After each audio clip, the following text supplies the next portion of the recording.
Seja muito bem-vindo ao 2 Dedos de Teologia, eu sou Iago Martins, você está no meu escritório e hoje a gente tem De Olho no Texto falando especificamente sobre o livro de Enoque. Por que é que o livro de Enoque não está na Bíblia? Ainda mais com esse livro sendo citado na carta de Judas. Bem, é sobre isso que a gente vai falar no vídeo de hoje. Vamos começar com a origem do problema. E a origem do problema está em Judas 1, 14 e 15, que diz assim: Foi a respeito deles que também profetizou Enoque, o sétimo depois de Adão, dizendo: Eis que o Senhor vem com milhares de seus santos para exercer juízo contra todos e para convencer todos os ímpios a respeito de todas as obras ímpias que praticaram e a respeito de todas as palavras insolentes que ímpios pecadores proferiram contra ele.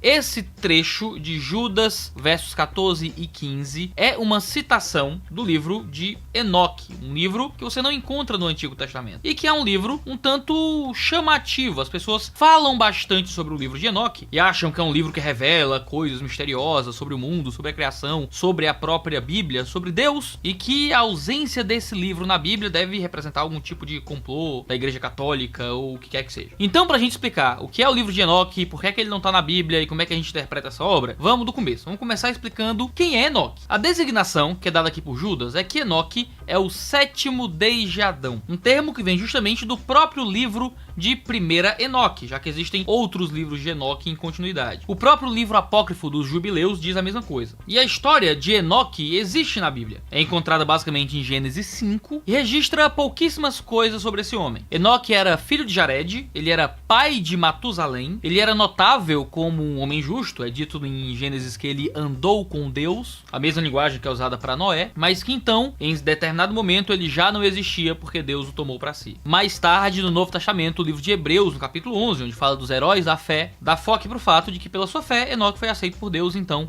não viu a morte. O trecho que a gente cita de Judas evidencia o aspecto profético desse Enoque. Então, se esse é Enoque, então o que é esse livro que leva o seu nome? Judas aqui, ele está citando um livro que não é canônico, que não é bíblico, conhecido como 1 Enoque. Existia pelo menos 1º, 2º e 3º Enoque, 3 livros que levam seu nome. Esse livro apareceu pela primeira vez no século II a.C., fortemente influenciado pela tradição do Antigo Testamento. Ele começa apresentando um cenário dramático de dia de julgamento, com uma longa explicação dos primeiros capítulos de Gênesis, atribuindo um papel importante para o próprio Enoque. Segue com uma série de parábolas sobre julgamento e juízo final. Chega a examinar o sol, as estrelas. Alguns vão dizer que essa é uma metáfora até mesmo para falar de extraterrestres, mas se entende que ele está falando de figuras angélicas. E ele descreve o que aconteceria na Terra antes do fim da história. Esse livro ele era muito conhecido no período de Jesus e fazia parte da formação intelectual comum de qualquer judeu que tivesse interessado em conhecer mais sobre as interpretações e as literaturas judaicas. O livro de Enoque é preservado para nós em várias versões. Você tem a versão aramaica, que vem de Qumran, os famosos textos do Mar Morto. A gente tem a versão grega, que é uma tradução de um original em aramaico, e uma versão etíope, que é tradução da versão grega. Fragmentos de 1 Enoque, que de longe foi o livro mais conhecido dos 3 livros de Enoque, e que é citado aqui por Judas, aparece em vários textos cristãos, até mesmo em latim, copta e siríaco. E pela análise literária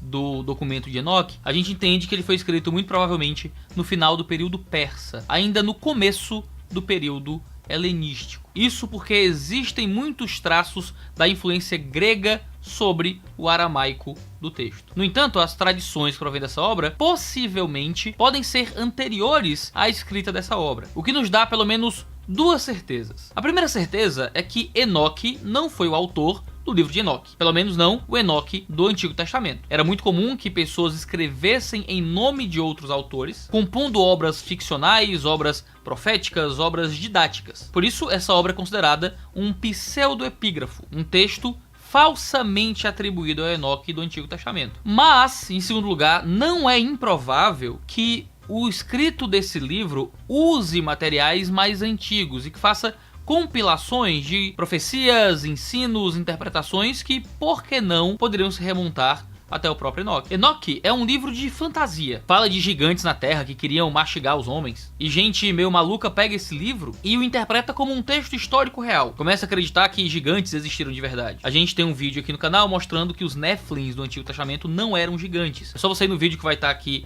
no card ou no primeiro comentário aqui embaixo. E não existe nenhuma evidência arqueológica da existência de gigantes pela Terra. Todas as fotos de ossadas de gigantes são falsificações. As construções de grandes obras em civilizações antigas não é evidência da existência de homens gigantes, mas vídeos de canais sensacionalistas com títulos clickbaits aí da vida fazem parecer que há alguma verdade no livro de Enoque, e não simples interpretações proféticas, alegóricas e ficcionais acerca do Antigo Testamento e de realidades futuras a um autor que se passa por Enoque ou que compila tradições que remontariam a Enoque. Alguns até chegam a argumentar que Enoque foi inspiração para o livro de Gênesis, mas é o contrário. Enoque fornece uma reinterpretação mística e mítica para o livro de Gênesis. Ele é posterior à escrita do Pentateuco, justamente por causa do seu jeito literário cheio de influências helenísticas, que é bem posterior à datação de Gênesis. E claro, por isso esse livro nunca fez parte do cânon judaico, nunca fez parte do cânon cristão. Não porque existe um esforço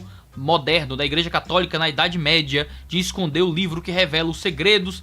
Não. Todos os registros que temos dos concílios judaicos, até mesmo o concílio de Jâmia, não mostram o livro de Enoque sendo nunca considerado como possível literatura canônica. No período patrístico, nenhuma das propostas de cânons que apareceram ali pós-período apostólico sequer considerou o livro de Enoque como uma possibilidade. Tudo bem, Iago, eu entendi a origem da polêmica, Judas cita esse livro, eu entendi então quem foi a figura bíblica de Enoque, e eu entendi que esse é um livro que não foi escrito por Enoque. Mas Judas diz que está citando Enoque, mas se esse livro não é de Enoque, como é que funciona isso? Judas estaria enganado e citou um livro que ele achava que era de Enoque sem ser? Judas não está validando esse livro ao citá-lo? Para responder isso, a gente vai ter que olhar sobre como Judas cita o livro de Enoque. Ele não cita de qualquer jeito. O que nós sabemos é que, ainda que Judas tivesse um tipo de contato direto com o livro de Enoque, os teólogos têm considerado cada vez mais provável que Judas não estava simplesmente citando esse material, considerando esse material como inspirado, mas que ele estava adaptando esse material a fins apologéticos. Eu vou colocar aí na tela, então, o nosso texto em grego, tanto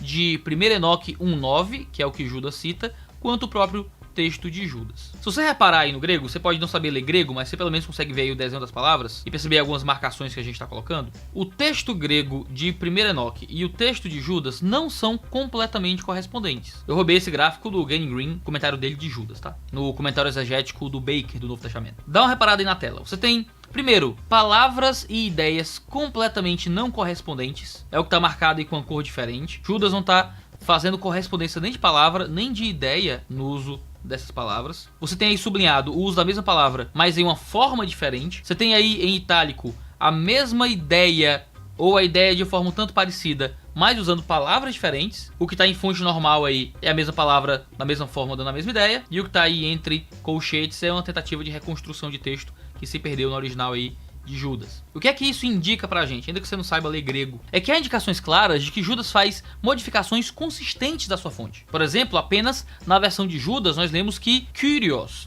o Senhor, está vindo, dando à própria citação de Judas uma orientação profundamente cristológica que não estava no texto de Enoque. Ele entende a passagem como referência a Jesus e a sua volta. Ou seja, Judas pegou uma passagem que fala de uma teofania divina, de uma manifestação de Deus no Antigo Testamento, de uma forma de interpretar a manifestação de Deus no Antigo Testamento, e a transformou em uma passagem que fala acerca do advento de Cristo. Possivelmente o que Judas está fazendo aqui é citar a versão aramaica do livro de Enoque. Por exemplo, quando Judas começa com Iedu, no caso eis, que se encontra no etíope e no latim do texto de Enoque, ele está usando uma expressão que possivelmente veio do original aramaico. A mudança também do presente de erketai para o aoristo elthen reflete também o uso do aramaico. A citação de Judas também se refere àqueles que acompanham o Senhor como suas miríades sagradas, o que é um encurtamento do texto original de Enoque, que fala de 10 milhões de santos, o que representa uma edição consciente de Judas no seu uso do texto de Enoque. Mas o que é que Judas está fazendo ao parafrasear Enoque aqui na sua epístola? A citação de Judas aqui parece uma compilação adaptada da versão grega e etíope de 1 Enoque 1:9, mas a gente não sabe exatamente quais versões eram conhecidas por Judas. Não dá para dizer se essa é uma citação solta de memória, uma combinação intencional de algumas versões, ou uma citação precisa de alguma versão que nós não possuímos mais. Agora, isso não significa que Judas compôs sua própria tradução do aramaico, porque existe muita semelhança entre a versão grega corrente e a versão que Judas cita aqui. É improvável que ele tenha traduzido diretamente do original, mas é possível que ele tenha conhecimento de outras versões e que ele tenha usado tudo isso como background para compor sua própria paráfrase do texto. Ou seja, Judas não está simplesmente citando Enoque, Judas está adaptando Enoque para os fins daquilo que ele está compondo na sua própria argumentação. Mas o que é que Judas está fazendo, então, ao fazer essa citação? Veja, Judas cita 1 Enoque 1:9, que é um texto que está interpretando outro texto do Antigo Testamento, que é o texto de Deuteronômio 33, 2 e 3, que é o texto da teofania do Sinai e da bênção de Moisés. Então Judas está citando um texto que não é bíblico, que interpreta um texto que é bíblico. Por que ele faz isso? Porque ele pega um documento amplamente conhecido como pseudoepígrafo, que talvez realmente cite coisas que vêm de uma tradição mais antiga, mas o documento em si não pode ser considerado escrito por Enoque, a fim de estabelecer um argumento sobre o Antigo Testamento. Judas poderia simplesmente ter citado Deuteronômio 33, 2 e 3 e pronto, estabelecido seu ponto e interpretado. Judas quis citar o texto falsamente atribuído a Enoque como argumento interpretativo para um texto do Antigo Testamento. Por que ele se presta a esse papel? Sabemos que essa obra ela era amplamente conhecida no período que Judas cita, e ele parece presumir que seus leitores estavam bem familiarizados com a obra. O que a gente entende dentro do argumento de Judas, onde ele está criticando falsos mestres que estão dando ensinos errados para a igreja por benefícios pessoais, inventando um monte de teoria maluca, igual o que o pessoal faz hoje usando o livro de Enoque, é simplesmente jogar a fonte da conspiração contra os conspiracionistas. Quem explica isso é o Doral Charles no seu artigo sobre o uso do Antigo Testamento na Epístola de Judas, onde ele sugere que Judas está explorando, se não a devoção dos leitores à literatura de Enoque, então a de seus oponentes. Judas estaria simplesmente usando 1 Enoque como uma ferramenta literária, já que os falsos mestres eram devotos da literatura enoquínica. William Barclay concorda quando diz que Judas está simplesmente fazendo o que todos os escritores do Novo Testamento fazem, e que todo escritor deve fazer em todas as épocas. Ele está falando aos homens em uma linguagem que eles reconheceram e entenderam. A ideia é que os protognósticos aos quais Judas se opõe eram homens muito afeitos a literaturas místicas do período do Segundo Templo, e o livro de Enoque era um deles. Judas então usa uma profecia registrada no livro de Enoque, onde o autor se apresenta como Enoque, o sétimo depois de Adão, profetizando contra falsos mestres, contra enganadores que viriam no futuro. Então toma esse texto deles e usa contra eles. Isso não é necessariamente validar o texto. Isso é fazer um uso retórico e apologético